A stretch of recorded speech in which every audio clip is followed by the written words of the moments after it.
Hi! So, for those of you who don't know me, my name is Mateo Chavez-Lewis. I'm a professional musical theater writer, splitting my time right now between Toronto and New York.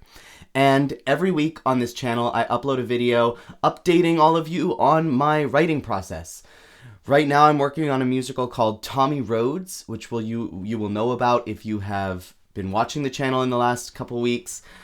This week, I finished this number. It's called The Parade, and it's a big moment in the show. Tommy, this boy, who's been missing for a long time, has just reappeared in town, and the entire town throws a parade to celebrate his return. All the different characters from the town offer him different gifts. The mayor buys him a pony. This is all based on a true story, by the way. And so it's this massive, massive musical number. There's 16 pages in the sheet music. The full cast sings. It's got a big dance break in the middle of it. It's 6.5 minutes long. It's probably the most ambitious musical number I have ever written in my life. And I finished it this week. And I recorded a demo recording. So I play all the parts, all, 12 parts or whatever. There's a demo recording of that in the description if you want to listen to the whole song through and then come right on back. And I'm going to walk you through kind of what I was thinking throughout it. So we have this very classic musical theater intro, which is con la voce, which is an Italian term that means sticking to the voice. So the piano doesn't have a steady rhythm to it. It just follows the singer, and that means that the singer can take a lot of rhythmic liberties to make their singing phrases sound more like speech. So Clydesdale, the mayor of the town, starts it off. We have these slow chords. 5 townspeople pop in with this little barbershop moment. Then the tempo picks up here. And we go into tempo, which means time. So strict time. Instead of following the singer, now we have a consistent rhythm. And he starts singing this hook that keeps coming back, which is, I bought you a gift, I bought you a gift. It's just a tiny token of the words I've left unspoken for too long. Just a gift to give you a lift. Henry, please don't look so stony. I have bought your son a pony. And then the pony enters and neighs. So he sings his pony verse, then there's some dialogue.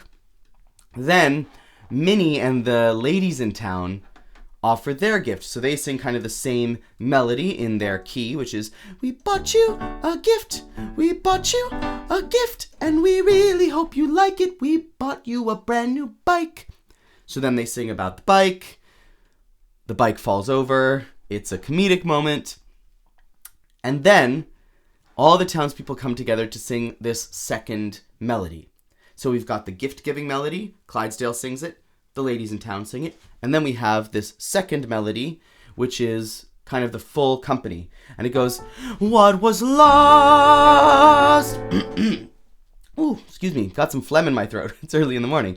What was lost has been found. Tommy's home, safe and sound. Then Gregory Pimpernel, who's a British gentleman from England who's just visiting the town, offers to pay for Tommy's tuition. And we get back to the gift-giving melody. But now the piano is continuing that kind of carnival sound that we had in the second melody, in the full cast, the townspeople melody. We have this in the piano.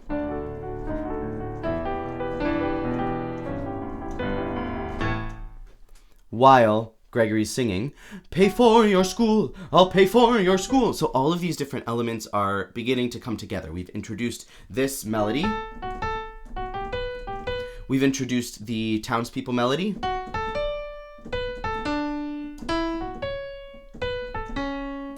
And we've introduced the kind of marching band sound. That vibe.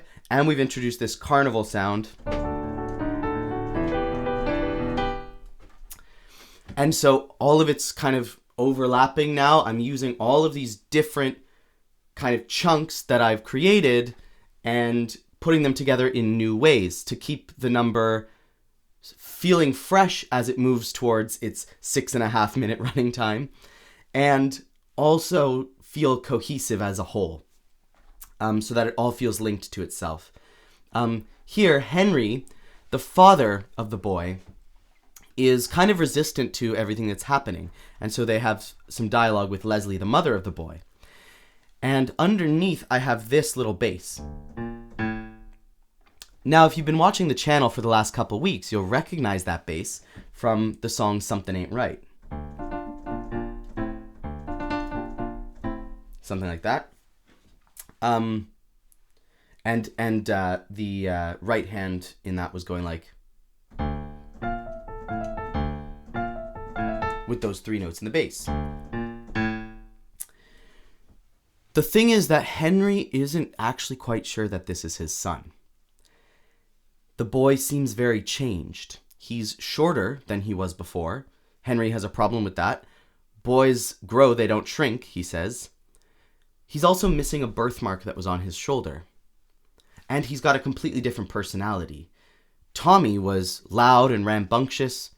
This new boy sits there like a statue and doesn't say a word. So Henry is skeptic that it's even the same boy. But the whole town seems to agree that this is Tommy, and they're all thrilled that Tommy's home after being missing for so long. So Henry feels kind of awkward voicing his doubts. But those doubts are beginning to bubble up in the music, and we're hearing that bass line that represents those doubts from the song that he sang, Something Ain't Right, about his doubts. They come up again here when Pimpernel says, "Don't turn down my gift." Why would he turn down his gift? Because he's not sure that it's actually Tommy that he's giving this gift to. And then, oops, sorry, let me turn off my phone. And then Leslie says, "Isn't this amazing?" And underneath that we get the same 3 notes in the right hand and 3 notes in the bass as Something Ain't Right. Because Leslie's saying, "Isn't this amazing?" And even though Henry doesn't say anything, we hear his thoughts. His thoughts are, "No, it's not amazing. Something's not right about this situation." Then we have this return of the return of that townsperson melody. The difference now, in order to build it up and make it different than the first time that we heard it, and a little bit more fleshed out, is that now we have harmony. So the women are singing in harmony with the men having this moving part, and then the women get a moving part, as opposed to before, they were all singing exactly the same notes. You'll see there's only one note there. What was lost? Everybody's on the same note. But now, the sopranos are, what was gone? And the altos are, what was gone? And then the men are, what was gone? So they have all of these different parts. There's moving parts, there's harmony. It just helps to flesh it out a little bit more. So we're building on what we've already heard rather than just repeating it exactly the same. Then here's a fun little moment where they say he can't speak, and we wait for Tommy to speak. And then Clydesdale goes, we're unconcerned. And they all say, we're unconcerned together, which is very on the nose about how the town is feeling. There's a lot of evidence that something isn't right about the situation, but it seems like Henry is the only one who's concerned, and all the rest of the townspeople are unconcerned. Then we have this dance break. So for this dance break, I kind of wanted to combine some folk music to set the time period. It's set in Louisiana in 1930. So I wanted some like those rhythms, like I don't know, maybe they play them on spoons. Instrumentation wise, I have to do a little bit more research to figure out exactly how I want this section to sound. But the really important part is this part of the dance break where it goes into ragtime, because that was a very popular style of music at the time that this show is taking place and that these events are taking place. So I studied a lot of Jason Robert Brown music in in coming up with this. A lot of music from the show Parade, which also is a bit of an homage because the song is called The Parade, and some music from the musical Ragtime, and obviously some real Ragtime music, not 21st century or late 20th century musical theater appropriations of Ragtime, but actual Ragtime music. And here I added in a few riffs that I know how to play because I learned them for the role of Jerry Lee Lewis, which I played in $1 Million Quartet out in Vancouver all summer. So this little riff here, that's loosely based on a riff that I worked on with my music director when I was playing Jerry Lee Lewis. That goes, I'm just trying to remember it. It's like...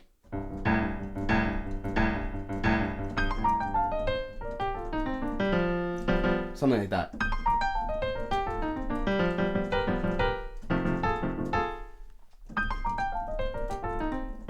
Something like that. And that has like become a little bit more Ragtime with these syncopations and the faster speed to become this riff that I wrote for the dance break. Oops. Now I'm playing the other riff. Give me a second.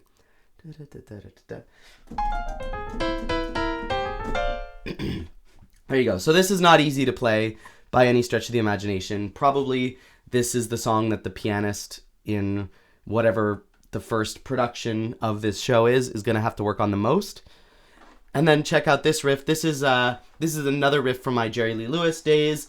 It's based on a few different things.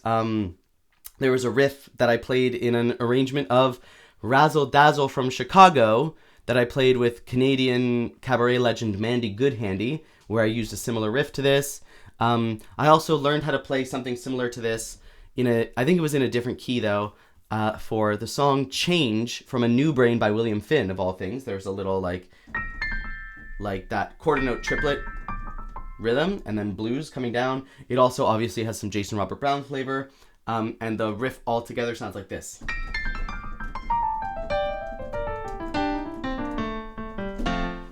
I messed up at the end, but again, this is very difficult to play. Then we go into kickline kind of vibes. So we've got this jumping left hand where the left hand is going all the way down from here, then jumping up the piano to there. And you'll notice I'm doing that with only one hand. I'll show you my right hand, see? Because the right hand is playing the melody.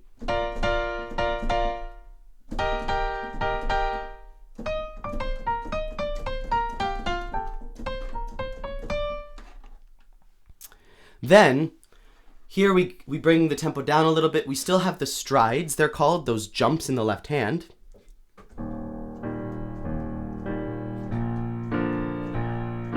But now, we add this new melody on top.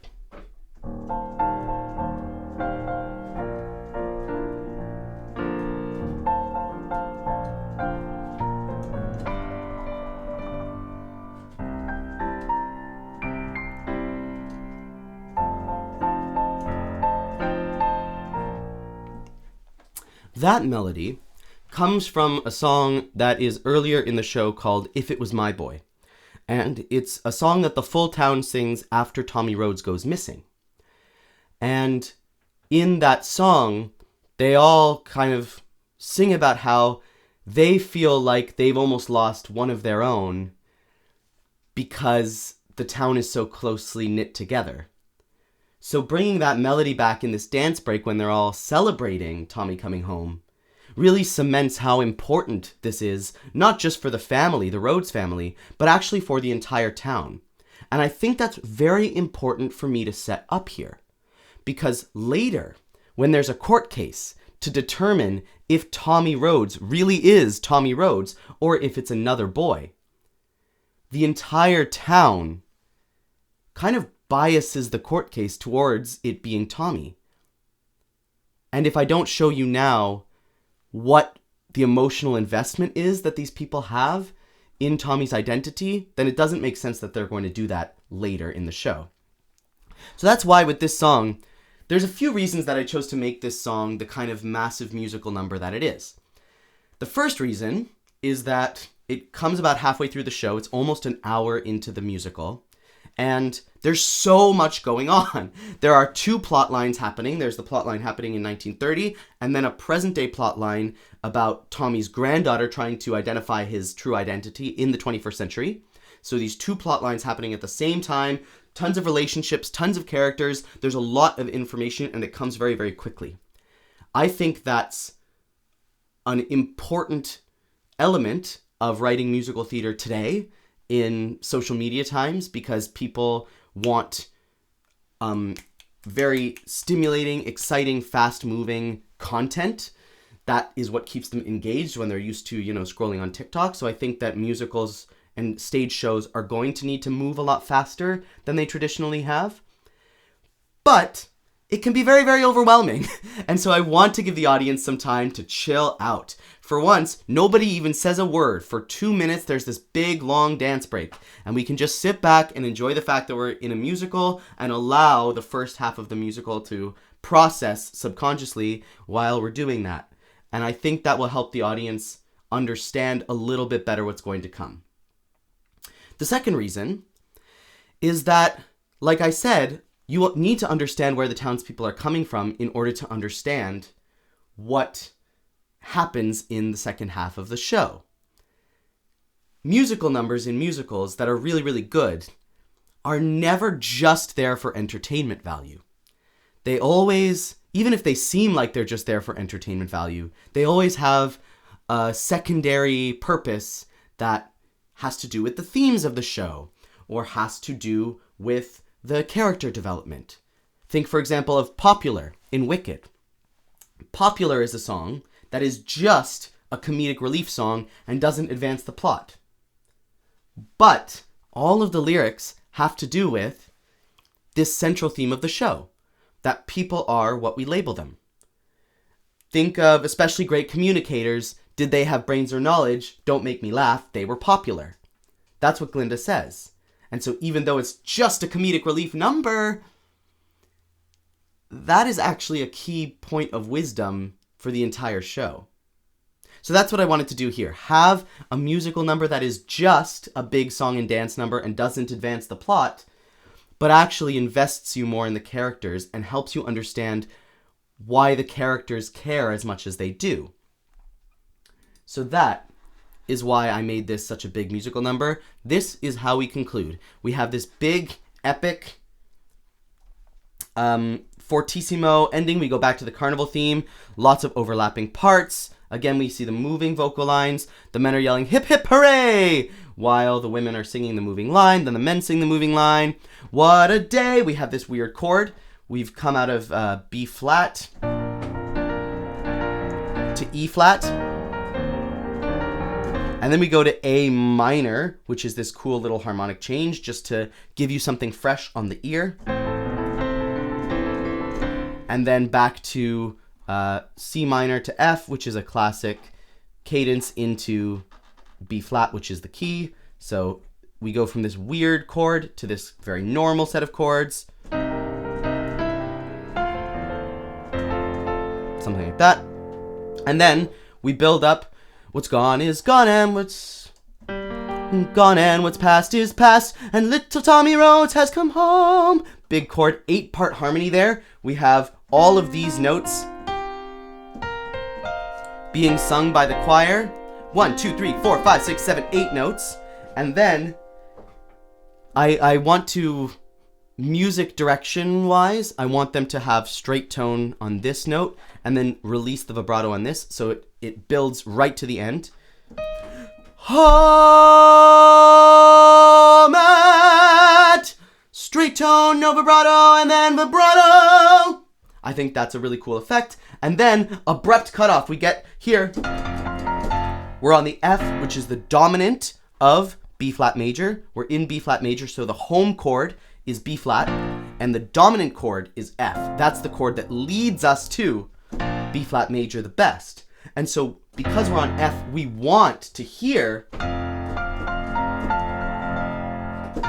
that resolution to B flat, that home chord, but we don't get it. Instead, we get an abrupt cutoff because another woman enters the town and goes, "Stop! Stop! Everybody stop! That is my son."